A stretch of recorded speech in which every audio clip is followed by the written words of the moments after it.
What would be left of you if everything you love disappeared tonight? Think about it honestly. If the house burned down, if the money evaporated, if the people who hold your life together walked out of it without warning, who would you be tomorrow morning? There is a man in history who answered that question while staring at the ashes of his own city. He lost everything in a single night. And when the conqueror who destroyed his life asked him what he had lost, his answer traveled across 2,300 years to reach you right now. That answer holds the most powerful lesson in ancient philosophy, and also the most dangerous one, because when it's misunderstood, it doesn't set anyone free. It destroys from within. Megara, 4th century before Christ. A Greek city of narrow streets, markets, temples, families who woke up early to work and went to sleep assuming tomorrow would look a lot like today. Until the night Demetrius Poliorcetes arrived. His name literally meant the besieger of cities. That's what he did. He surrounded cities until they fell and kept everything. When his soldiers finished the job in Megara, what remained was smoke. Houses turned to embers. The possessions of entire lifetimes became spoils of war. People who the day before were arguing over the price of olive oil were now searching for relatives among the rubble. In the middle of that destruction lived a philosopher named Stilpo. He was no ordinary man. He was one of the most respected thinkers in Greece, master of the Megarian school, teacher of a young man named Zeno of Citium, who years later would found Stoicism. Stilpo lost his house, lost his belongings, lost everything a man can record in an inventory. And then comes the scene that Seneca, 4 centuries later, would choose to open the 9th of his letters to Lucilius, one of the most widely read texts in the history of philosophy. Demetrius the conqueror finds Stilpo walking out of the ruined city, and he asks, maybe out of curiosity, maybe out of mockery, whether the philosopher had lost anything. Stilpo looks at the man who has just incinerated his material life and answers, "I have lost nothing. Everything that is mine is with me." Stop on that sentence. A man with no house, no possessions, surrounded by smoke, says he has lost nothing. There was no denial or shock in it. That sentence was the conclusion of an entire lifetime of mental training. Stilpo was saying something very specific: my character and my capacity to judge and to act. No one can plunder that. The fire took what fire can take. What was truly his, no army can reach. Seneca doesn't tell this story as a curiosity. He tells it because it is living proof of an idea the Stoics spent centuries refining. There is a brutal difference between what you have and what you are. And almost all human suffering is born from confusing the two. And there's a detail that makes this scene something bigger than a war story. It is the birth certificate of an entire school. That student of Stilpo's, Zeno, had his own story of destruction. According to the ancient biographer Diogenes Laertius, Zeno was a wealthy merchant from the island of Cyprus. On a trading voyage, his ship wrecked near Athens, and the cargo that carried his fortune sank into the sea. A ruined man in a foreign city with nothing. He walked into a bookshop to pass the time, heard a reading of a text about Socrates, and asked the bookseller where men like that could be found. The bookseller pointed to a philosopher passing by on the street. Zeno followed him and never went back to commerce. Years later, already the founder of Stoicism, he used to say that he made his most prosperous voyage on the day he suffered the shipwreck. Do you see the pattern? The philosophy this video examines was not born from an academic thesis. It was born twice out of wreckage, from a shipwreck that swallowed a fortune, and from a city that turned to smoke. It is, at its origin, an answer to the question nobody wants to be asked. And when everything is gone, what remains? Now, an uncomfortable question. If this lesson is so liberating, why does this video call it dangerous? Because every powerful tool cuts both ways. A sharp knife in the hands of a surgeon saves a life. The same knife, in the wrong hands, takes one. Stoic detachment works exactly like that. Understood, it frees a man from the fear that poisons everything, the fear of losing. Distorted, it manufactures a different kind of man, a man who confuses coldness with strength, who cuts ties at the first sign of pain and calls it wisdom, who suffocates everything he feels until he feels nothing at all, and displays that emptiness like it's a medal. That second man exists by the millions today. He read Marcus Aurelius quotes on the internet, slapped the word Stoic on his own forehead, and used philosophy as anesthesia. He thinks detaching means not caring. He thinks truly loving is an operational weakness. And the most tragic part, he sincerely believes he is following the ancient masters, when in fact, he's doing the exact opposite of what they wrote. This video will do three things. First, show the true lesson straight from the original works, not from second-hand summaries. Then, dismantle the fake version, the one that turns men into walls. And at the end, deliver the practice, the real exercises that Epictetus, Seneca, and Marcus Aurelius left in writing, tested by the men themselves under the worst circumstances a human being can face. Because there's a detail in this story that almost no one notices, and it completely changes the weight of every word these men wrote. They weren't theorizing about loss. They were writing while they were losing. Consider who these three men were before accepting any advice from them. Epictetus was born around the year 55 of our era in the city of Hierapolis in modern-day Turkey. His name wasn't even a name. Epictetos in Greek means acquired, bought. He was born a slave and was the property of Epaphroditus, a secretary to the Emperor Nero. According to ancient accounts, he was left crippled in one leg. Some sources, like Origen, say his own master twisted his leg until it broke, while Epictetus simply warned him, calmly, that it was going to break. When it broke, he supposedly said, "Didn't I tell you?" The story may have gained some color over time, but the central fact remains in the sources. A man who spent his youth not even owning his own body. Once freed, he became a philosopher. Expelled from Rome, along with all the philosophers by the Emperor Domitian, he started over from zero in Nicopolis, in Greece. He never wrote a book. Everything we have from him, the Enchiridion and the Discourses, was written down by his student Arrian. When this man talks about what is and what is not under our control, he isn't writing poetry.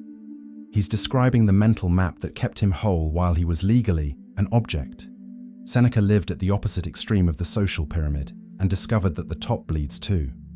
One of the richest men in Rome, a brilliant lawyer, a celebrated writer.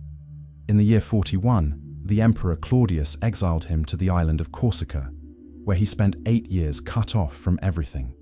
Shortly before the exile, he had buried a young son.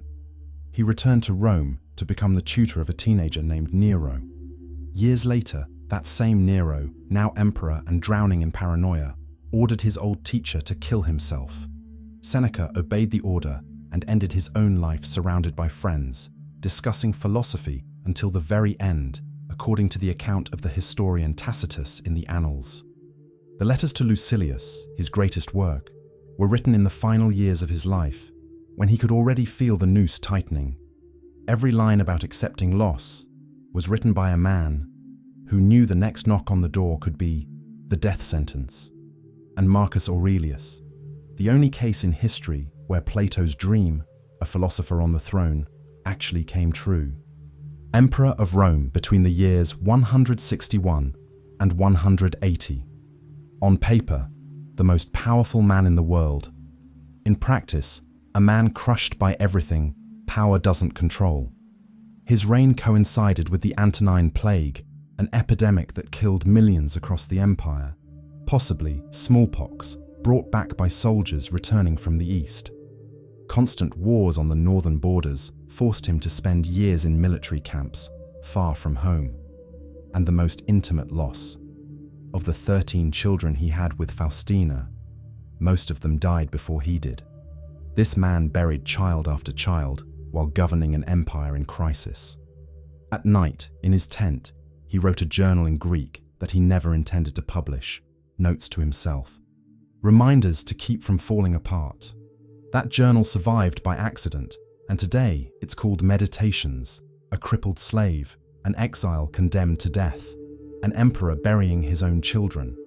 Nothing you're about to hear in this video was born in a comfortable room, written by someone speculating about pains they never felt. It was born from men who were bleeding, and writing anyway. That's why these ideas have survived 20 centuries, while entire libraries of advice have turned to dust.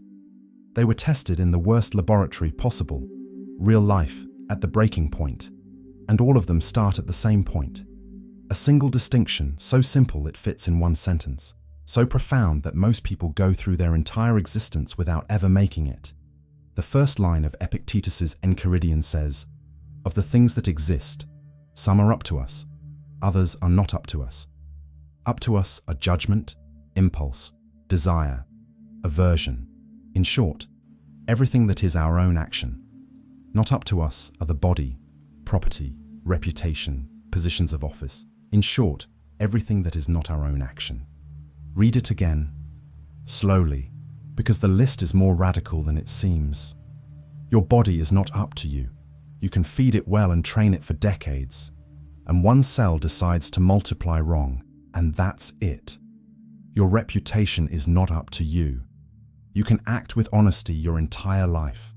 And one well-told lie destroys in a week what you built over decades. Money is not up to you. Ask anyone who did everything right and watched an economic crisis swallow their savings. Other people are not up to you, not even the ones you love, especially the ones you love. So what's left?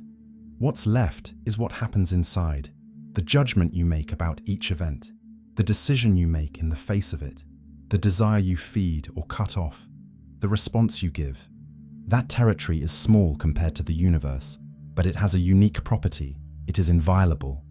No army enters there without your permission. No crisis, no illness, no courtroom, no betrayal decides what you're going to think about what happened. That was the territory Stilpo was pointing to when he said that everything that was his was with him. Notice what this distinction reveals about attachment. Sick attachment, the kind that tightens your chest, that steals your sleep, that turns love into surveillance. It is, at its core, an accounting error. It's recording as mine what was never under my command: my job, my health, my wife, my child. My wife. Language deceives us. The possessive pronoun creates an illusion of ownership over things that, in the most literal definition, do not obey your will. And every imaginary possession charges real interest.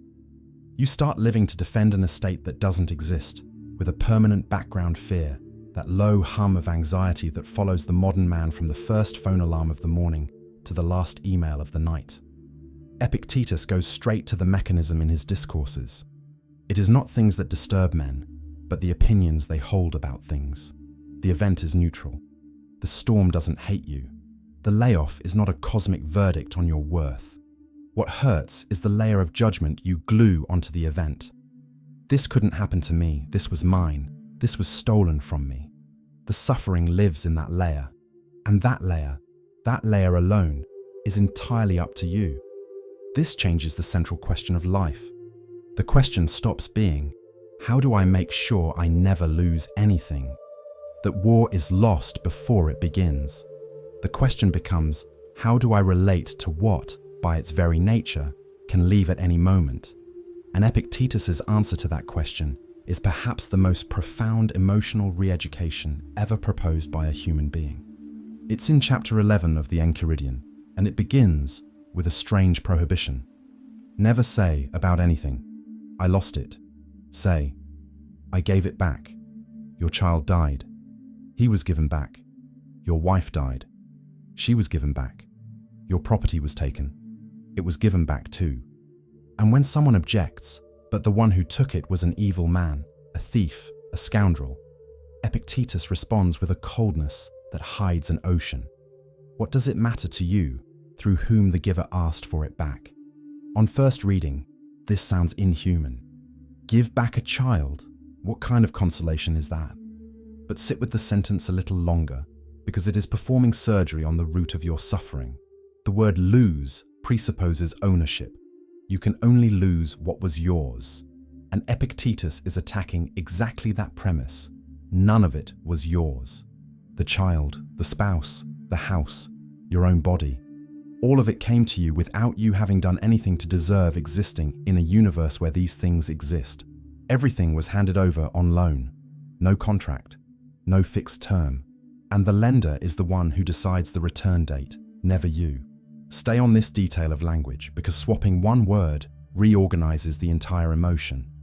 The one who loses has been robbed. He carries outrage and the feeling that the universe violated a right of his.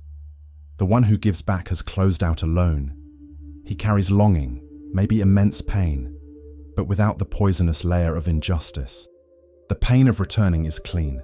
The pain of losing is pain plus a lawsuit against reality. A lawsuit you file forever and never win. And here comes the turn that separates Stoicism from any philosophy of indifference.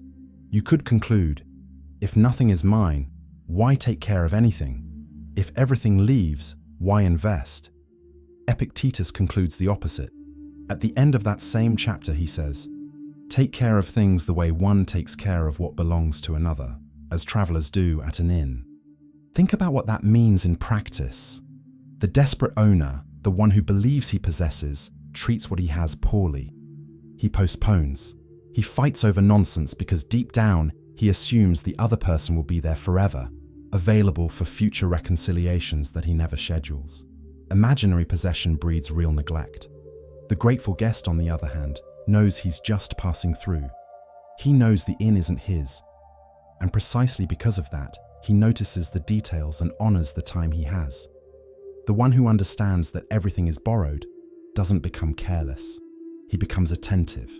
The loan, when understood, doesn't cool love down. It sets it on fire. If that idea already stirred something in you, get ready. Because Epictetus wrote an even more radical passage, probably the most shocking lines ever signed by a philosopher. And it's there that the lesson of detachment shows its most misunderstood face. Chapter 3 of the Enchiridion. Epictetus instructs, in the face of everything that pleases you or that you love, remember to tell yourself what that thing is, starting with the smallest. If you are fond of a jug, say, I am fond of a jug. That way, when it breaks, you will not be disturbed. And then comes the sentence. When you kiss your child or your wife, tell yourself that you are kissing a mortal human being. That way, when they die, you will not be disturbed. Let that sentence echo without softening it. I am kissing a mortal, said about a child. It should sound cruel, and if it didn't, you read it too fast. A father kisses the forehead of his sleeping child and whispers to himself, this will end. It sounds like the advice of someone who has given up on his own humanity. Now flip the switch and look again, because Epictetus is not telling anyone to love less. He is telling them to love awake. Ask yourself honestly, how does a man kiss when he has forgotten mortality? He kisses out of habit, on autopilot, with his face turned toward his own worries, with his head stuck on some problem at work, postponing real attention to a generic tomorrow when there will finally be time. He treats each kiss as one among infinite kisses, and what is infinite has no market value in the soul. The illusion of permanence is the most efficient anesthetic there is. It allows you to be physically present and existentially absent for years. And how does a man kiss when he remembers he is kissing a mortal? With total presence. That kiss might be the last one, not out of pessimism, but out of the basic statistics of the human condition, and that awareness burns away the fog of distraction. The gaze lingers 1 second longer. The hand squeezes with more intention. Yesterday's silly argument loses its job as a priority. Death, when remembered, works like a lens. It doesn't darken the image, it brings it into focus. Here the video keeps its first promise. Stoic detachment, at the original source, increases love, not the opposite. The one who refuses to remember loss loves halfway, protected by a lie. The one who accepts loss in advance loves fully, because each moment stops being an installment of a guaranteed eternity and becomes what it always was, a gift with an unknown expiration date. Understanding philosophy is interesting. Practicing philosophy can change your life. Start with the link I left in the first pinned comment. The Stoics would agree with that order. Practice first, theory second. So much so that they turned the remembrance of loss into a formal exercise, with method and frequency. Seneca gave that training a name, and it's the next piece of the puzzle. In the letters to Lucilius, Seneca repeatedly recommends to his friend an exercise that tradition came to call premeditatio malorum, the premeditation of evils. The instruction is direct. Set aside a moment to contemplate deliberately that bad things can happen, that exile may come, that illness may come, that death may visit your house today without an appointment. In letter 91, written after a fire destroyed the entire city of Lyon in a single night, Seneca formulates the principle: everything that can happen to someone can happen to anyone. And in letter 107, what has been foreseen from afar strikes with less force. The modern instinct reacts immediately. That's pessimism. That's manifesting bad things. Our entire culture points in the opposite direction. Visualize success. Cut off negative thoughts. Protect your mind from any image of failure. And Seneca would respond that this protection is exactly what leaves people defenseless. Because fortune wounds most violently those it catches off guard. The expected blow hurts. The unexpected blow destroys, because on top of the pain of the event comes the collapse of an inner world built on the premise that such a thing was impossible. Notice that no serious profession operates in think positive mode. The general who rehearses the battle doesn't wish for war. He wishes not to be destroyed by it. The pilot who spends hours in the simulator training for engine failure isn't manifesting the crash. He's making sure that, if it comes, it will find a trained man and not a man in panic. The fire department doesn't consider it morbid to run fire drills. Only in emotional life did someone decide that preparing for the worst is a sickness. The Stoics restore common sense. Rehearsing loss is what the professionals of existence do. And the exercise fits in 2 minutes. Choose the thing you most fear losing. Now imagine, calmly and in detail, life without it. The first morning without it. The reorganized routine. Don't run from the image. Walk through it. Something strange happens on the other side of that discomfort. You realize you would survive. Wounded, different, but standing. And that discovery disarms the silent blackmail that fear was running on you. Because a great part of daily anguish is not the loss itself. It's the diffuse terror of a loss never faced head-on. The monster imagined in the dark is always bigger than the monster seen with the lights on. There's an even better side effect. The one who has rehearsed absence returns to presence with different eyes. The person you imagined losing is right there, now, alive, within reach of a message. The exercise that seemed grim ends in gratitude.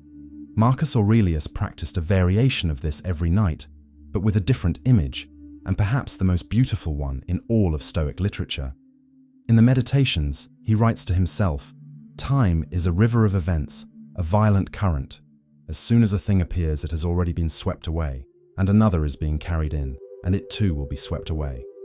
Build the picture in which those words were born, because the setting matters as much as the text. The northern border of the empire, the banks of the Danube River, wars against the Germanic tribes dragging on for years. A military tent in the cold of Central Europe. Inside, by the light of an oil lamp, the most powerful man on the planet, the only one who answers to no one, writes in Greek, in a personal notebook, sentences that no other human being was ever supposed to read. He wasn't writing to look wise in front of posterity. Posterity was never invited. He was writing to keep from going insane. Every page of the Meditations is a man holding his own mind by the reins, one night at a time, while the plague kills his people, the war consumes his years, and death takes his children. And the image he chose to calm himself was a river. Not a vault, not a fortress wall. A river. Because the attached mind treats life like a warehouse. It stockpiles and locks up. And the river contradicts the warehouse every single day. Youth drains away. Children grow and change shape before your eyes. Positions pass from hand to hand. The faces that filled your house at a party 10 years ago, how many are still around? The current never asked for your opinion. The question Marcus Aurelius forces on us then is uncomfortable. How much of your anguish comes from trying to freeze what by nature flows? How much of your energy is spent every day on the impossible engineering of making the river stop, holding on to youth, holding on to other people's attention, holding on to the body you had 10 years ago, holding on to a phase of life that has already ended on the inside and is only waiting to be admitted on the outside? Attachment, seen from here, is this: a man standing in the middle of the current, arms open, trying to hug the water. He holds nothing. He only exhausts himself. And, busy holding on, he misses the only thing the river truly offers: the beauty of what is passing right now, before him, for the first and last time. Up to this point, the lesson seems purely liberating. Let go of ownership, love awake, rehearse loss, accept the current. But it was promised at the beginning that this lesson has a side that destroys. Its time has come, because there is an exact point where detachment stops being medicine and becomes poison. And most of the men who call themselves Stoics today have already crossed that point without noticing. The distortion works like this: a man suffers a betrayal, a breakup, a humiliation, a long string of disappointments. He decides he will never feel that pain again. He finds Stoicism, or rather, he finds loose Stoic quotes. And there he finds the perfect justification. The ancient sages said to detach. So he cuts. He cuts ties at the first sign of depth. He commits to nothing that could hurt him. He keeps everyone at a safe distance, in the shallow layer where no one can reach anything vital. He suffocates every emotion at birth, and when he realizes he barely feels anything anymore, he interprets the emptiness as victory. He looks at his own inner desert and calls it peace. That is not Stoicism. That is a wound using philosophy as a bandage and as a hiding place. Epictetus himself foresaw this twisted use and attacked it head-on. In the Discourses, he tells his students, "The philosopher's school is a doctor's office. You should not walk out of here feeling pleasure, but feeling pain because you do not walk in healthy." The comparison is revealing for what it implies. Medicine exists to treat and return a person to life, more capable of functioning, of working, of bonding. When someone takes the medicine so they never have to leave the room again, the treatment has failed. It has become dependency. Stoicism used to feel less, to get involved less, to risk less, is exactly that. A patient who mistook the hospital for home and the anesthesia for the cure. The proof is in the school's own technical vocabulary. The Stoic ideal is called apatheia, and the modern translation of that term committed a crime against philosophy. Apatheia is not apathy. The Greek word designates freedom from the path, the disordered passions, those states that hijack judgment, the panic that paralyzes, the rage that blinds, the desire that enslaves, the pleasure that addicts. Being free from that does not mean feeling nothing. So much so that the Stoics, with the rigor of men who classified everything, also catalogued the eupatheiai, literally the good feelings. Kara, serene joy. Eulobeia, lucid caution in the face of real danger. Bulisis, wishing well, desire aligned with reason. The Stoic sage feels. He feels joy, affection, gratitude, the healthy alert in the face of real risk. What he does not do is get dragged. The difference fits in one image. There is the sea with no waves because it has frozen, and there is the deep sea, which has waves on the surface and stability at the bottom. False detachment freezes the entire sea. Real Stoicism wants depth. The waves continue, the feelings continue, but there is a bottom that no storm can churn up. The one who kills everything he feels so he never suffers again did not become a sage. He became a dead man who still breathes, and he paid for the anesthesia the price all anesthesia charges. It doesn't choose what it shuts off. In erasing the pain, it erases along with it the joy, the bond, the appetite for life, the meaning. The man who can no longer be wounded can no longer be touched either. That anesthetized man has a classic portrait, and it's striking how Seneca described him 2,000 years ago with photographic precision. It's the man who has pulled away from everyone and turned isolation into an identity. He repeats with pride in his voice, "I don't need anyone. I've learned to be alone." People only disappoint. He believes he has reached the summit of detachment. After all, what attachment can a man have who has no one? And here the story ties a perfect knot, because Seneca dismantles exactly this character in letter 9, the same letter that opens with Stilpo standing before the burning city. Lucilius had asked his friend, "If the sage is sufficient unto himself, why would he need friends?" Seneca's answer is one of the finest pages ever written about human relationships. Yes, he says, the sage is self-sufficient. If he loses all his friends, he will remain whole, capable of rebuilding. And even so, the sage desires friends, cultivates friends, loves deeply. Not because he needs them to hold himself up, but so he has someone with whom to exercise the best of what is in him. Seneca uses a luminous comparison. The sage desires friends the way he desires to make good use of his own capacities, not the way a starving man desires bread, but the way a strong man desires a place to employ his strength. And he adds the definitive test, quoting the philosopher Epictetus, "If you wish to be loved, love." The sage's movement is outward and overflowing. Marcus Aurelius gives this same diagnosis a definitive image in Book 4 of the Meditations. He observes that people seek retreats for themselves, country houses, beaches, cabins in the mountains, any address far from the noise, and that he himself used to long for those refuges. And then he corrects himself. That is the way of ordinary people, he writes, because it is within your power, whenever you wish, to retreat into yourself. Nowhere does a man find a retreat more tranquil and more free from disturbance than in his own soul. The message dismantles isolation as a strategy. If peace depended on physical distance, it would be enough to change your address to heal your soul. And anyone who has ever tried to run from themselves by traveling knows how that plan ends. The luggage that matters gets on board with you. The Stoic retreat requires no geography. It is an inner room that remains accessible in the middle of the crowd, the family, the workplace. The one who has built it doesn't need to kick anyone out of his life in order to have silence. The difference between the two men, then, is not in their visible behavior. Both may live alone. Both may survive losses. It's in the engine. One is sufficient unto himself, and for that very reason loves freely, without charging people with the job of filling him up. The other went into hiding and named the hiding place self-sufficiency. One closed the door on neediness, the other closed the door on life. And the criterion for telling them apart is simple and merciless. Ask the isolated man what he feels when he thinks about bonding again. If the answer is fear, there is no philosophy there at all. Detachment born from the fear of suffering is not wisdom, it's escape with a Greek name.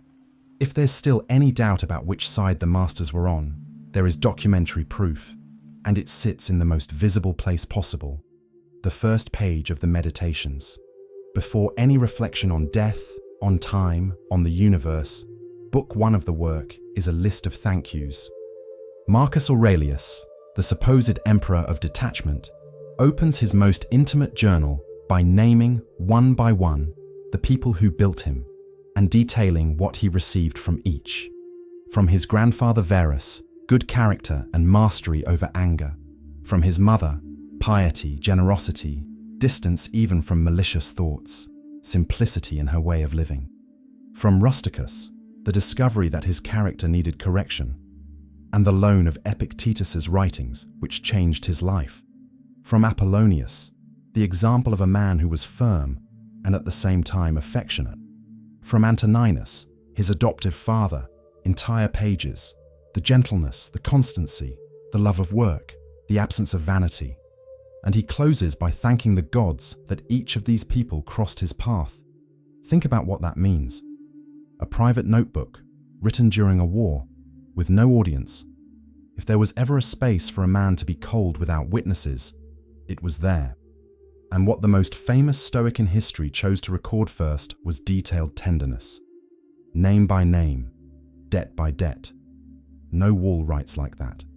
Book 1 of the Meditations is the emotional signature of a man who spent his life practicing detachment, and the signature is made of gratitude, The conclusion imposes itself. True detachment does not remove people from your life. It removes the desperation to possess them. And love without desperation is love in its purest state, because it is the only love that sees the other person as they are, and not as a guarantee of emotional security. Attachment clings to the other person asking, "What happens to me if you leave?" Detached love holds the other person's hand knowing the answer, "I will remain standing," and stays anyway. Staying while being able to leave, there is no greater declaration, but people are not the only object of attachment.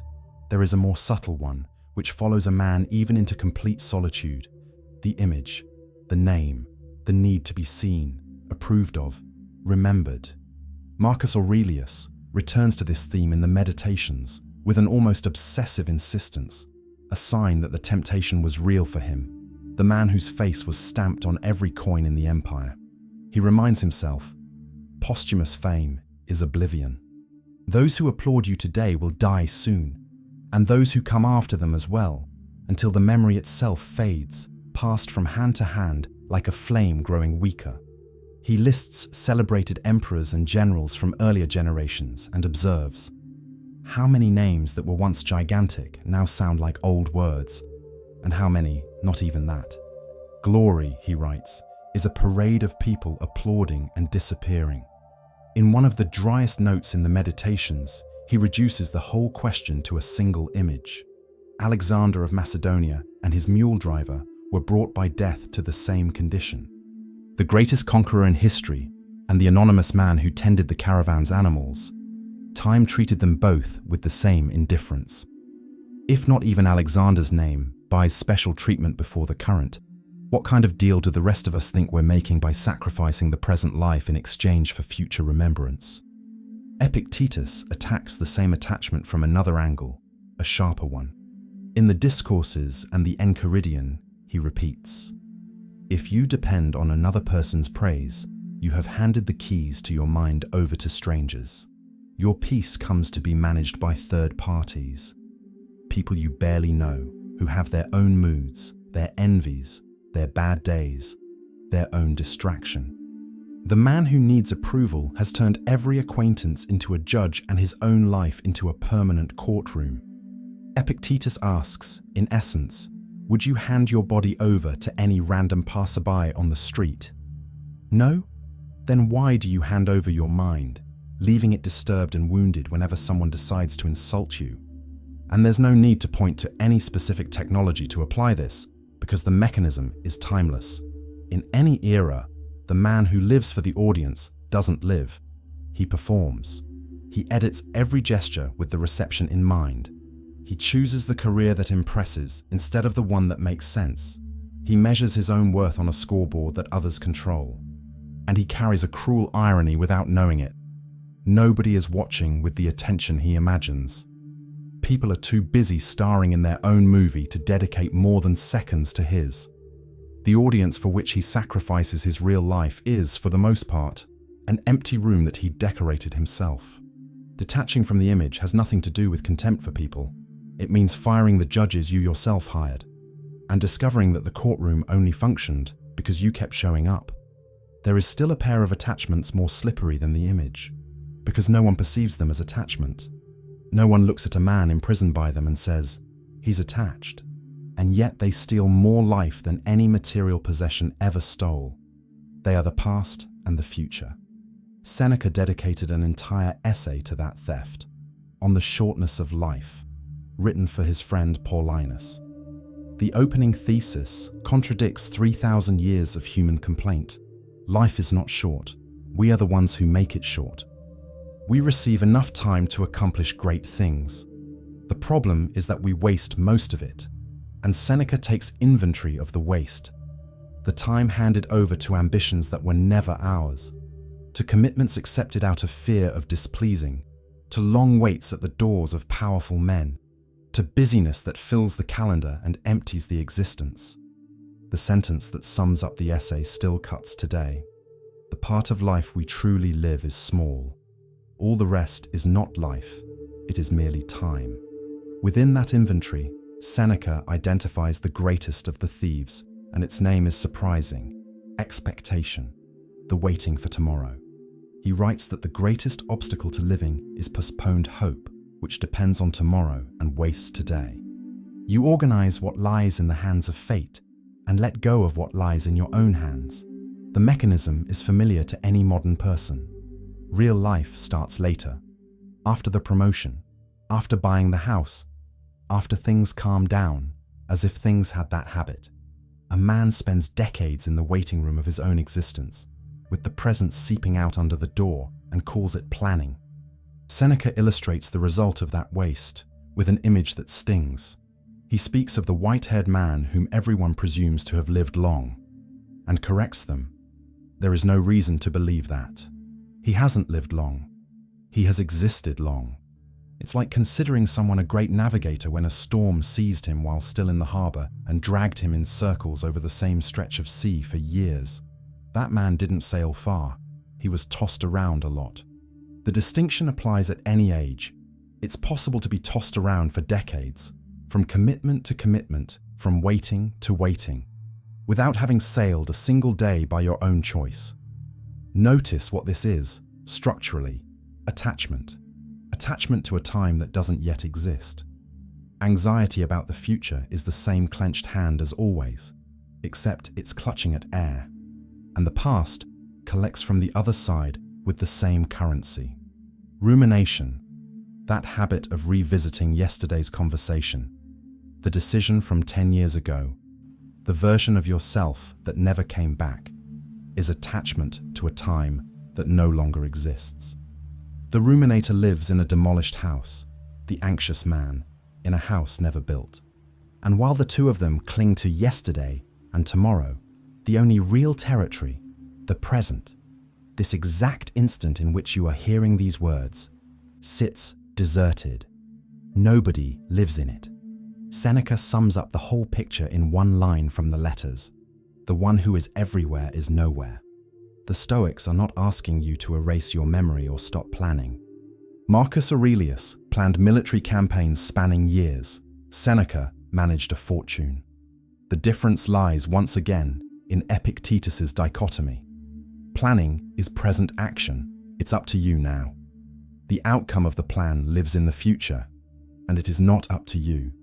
Using the past as a teacher is present action. Living in it is attachment. The measuring stick is always the same.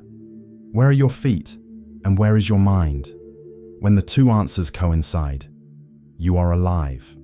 When they diverge chronically and permanently, you've become a ghost haunting your own routine. And it's that measuring stick that sets up the highest step on the entire ladder, the point where detachment stops targeting specific objects and turns against the original attachment, the one that feeds all the others, the demand that reality obey. Chapter 8 of the Enchiridion. Epictetus writes, "Do not seek for events to happen as you wish. Wish for them to happen as they do happen, and your life will flow well." Centuries later, a German philosopher named Friedrich Nietzsche, reading the ancients, would give that disposition the name by which it became known: amor fati, the love of fate. Not tolerance of what happens, not the resignation of one who bows down. Love. At first glance, this looks like the end of all ambition. If I'm supposed to want things as they come, why act at all? Why fight for something better?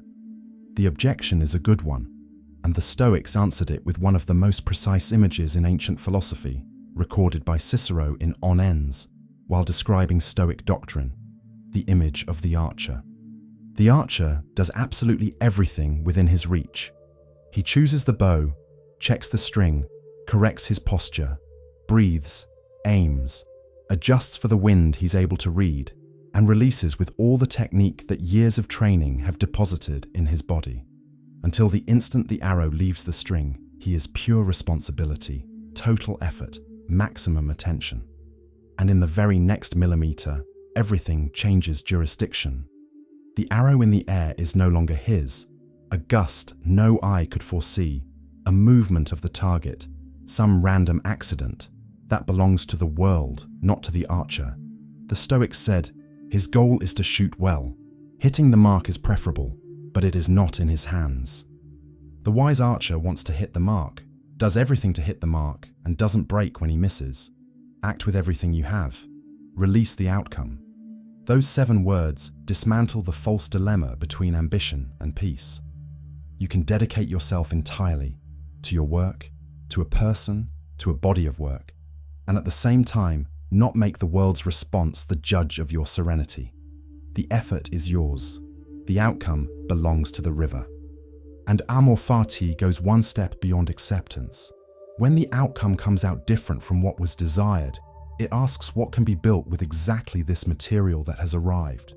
Marcus Aurelius wrote in the Meditations that the obstacle to action advances action, and that what stands in the way becomes the way. The sentence of a man whose plans were undone by plague, by war, and by grief year after year, and who governed anyway. He didn't love fate because fate was good. He loved it because fighting the inevitable is the only game in which defeat is guaranteed before it starts. And because every inevitable thing, once accepted, became raw material in his hands. There is, however, one final adversary in this climb. All the attachments examined so far, possessions, people, image, time, outcomes, are branches of a single root. And as long as the root remains untouched, cutting branches is endless work. The Stoics knew what it was, and the phrase they chose to face it has crossed the centuries. Memento mori. Remember that you will die. Think about the architecture of fear for a moment. Why does it hurt so much to imagine losing someone? Because that person's absence confronts you with your own transience. If they can end, everything can, including you. Why does attachment to status squeeze so hard? Because the name, the career, the reputation, the legacy are attempts to build something that stays. A small facade of immortality in a world that erases everything. Why does the need for control suffocate? Because controlling is the fantasy of suspending chance, and the final chance, the one no schedule can manage, is death. Follow any attachment down to the basement, and you'll always find the same foundation: the refusal to accept your own finitude.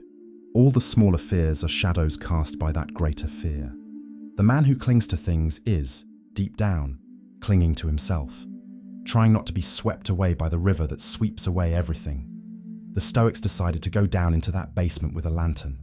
Seneca, in the first of the letters to Lucilius, opens the entire correspondence with the theme of time slipping away. And in letter 24, he delivers the formulation that dismantles the most comfortable illusion there is. Whoever sees death as a future event is mistaken. We die every day, he writes. Every day already lived belongs to death. What has passed is in her hands. Death stops looking like a wall at the end of the road and reveals itself as the road itself, consuming itself behind you with every step. You are not going to die someday. You are dying now, in the exact measure that you are living. The sentence sounds grim until you realize what it does. It destroys later. If death were only a distant period at the end of the sentence, postponing life would be rational. There would be a stockpile. But if every day handed over to distraction is a day definitively handed over, then waste stops being a future risk and becomes a present hemorrhage.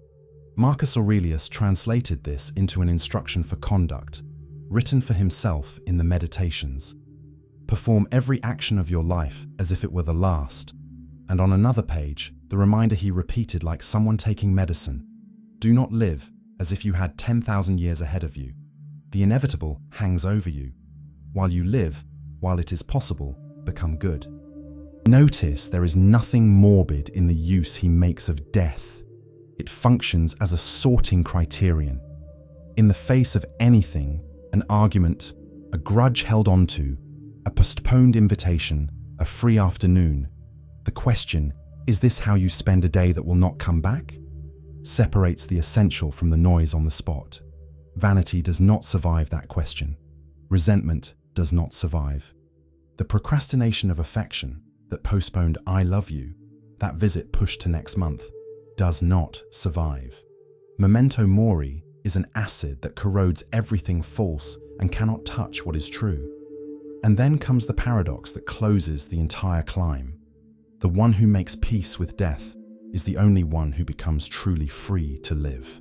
The man who denies finitude lives as a hostage. Every change threatens him. Every loss contradicts him. Every wrinkle exposes him. Every birthday is a bill collector disguised as a party. The man who has accepted it has nothing left holding his movements back. Seneca wrote in Letter 26 that to meditate on death is to meditate on freedom, and that whoever has learned how to die has unlearned how to be a slave. The sentence is literal. The last attachment is the padlock on all the others. Once it's open, the rest fall away on their own. What remains is to turn all of this into practice, because the Stoics would have contempt for a video that ended on emotion alone. Epictetus left the criterion in chapter 46 of the Enchiridion. The one who has truly studied does not show off theory. He digests the principles and displays them in works, the same way a sheep does not vomit up its grass in front of the shepherd to prove how much it has eaten. It digests and shows the result on the outside as wool and milk. 3 exercises then. Real ones, extracted from the works, short enough to fit into any day and deep enough to last a lifetime. The first is the nightly review, and the source is Seneca in Book 3 of the Treatise on Anger. He recounts that every night, when the lights went out and the house fell silent, he would examine his own day before himself, like a defendant before a patient judge. What ill did I cure today? What vice did I resist? In what way am I better? Adapted to the theme of this video, the nightly tribunal asks a single question. Where today did I cling to what I do not control? The irritation in traffic, that was control over what exactly? The anxiety over the reply that never came. Who did the reply depend on? The goal is not guilt. Seneca is explicit in saying that he treated himself with clemency, as judge and defendant at the same time. The goal is to map. No one lets go of an attachment they cannot see. 5 minutes a night, and within a few weeks, you will know the exact shape of your chains, which is the first step toward unlocking them. The second is Epictetus's filter, the dichotomy of control turned into a reflex. In the face of any anguish that arises, any anguish at all, ask the Enchiridian's question before anything else. Is this up to me? If it is, the anguish is actually a call to act. Act, and it dissolves in the movement.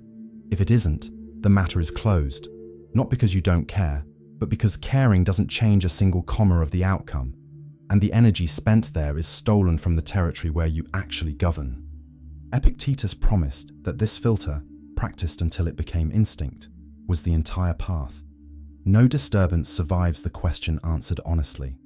In the beginning, you'll ask the question after you're already anguished. Within months, it arrives together with the anguish. One day, it arrives before. The third is grateful contemplation. The exercise from chapter 3 of the Enchiridion, the one about the kiss, now returned as a deliberate practice. Choose one moment of the day. Look at what you love.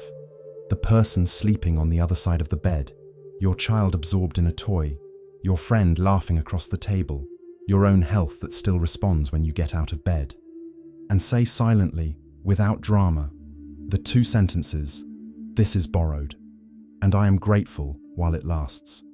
The first sentence prevents the illusion of ownership that anesthetizes. The second prevents the remembrance of loss from souring the present. Together, they produce the state this entire video has tried to describe: total presence, without chains. Marcus Aurelius left his version of this exercise in the Meditations. Do not treat what you don't yet have as if it were already yours, but count among the things you have, the most precious ones.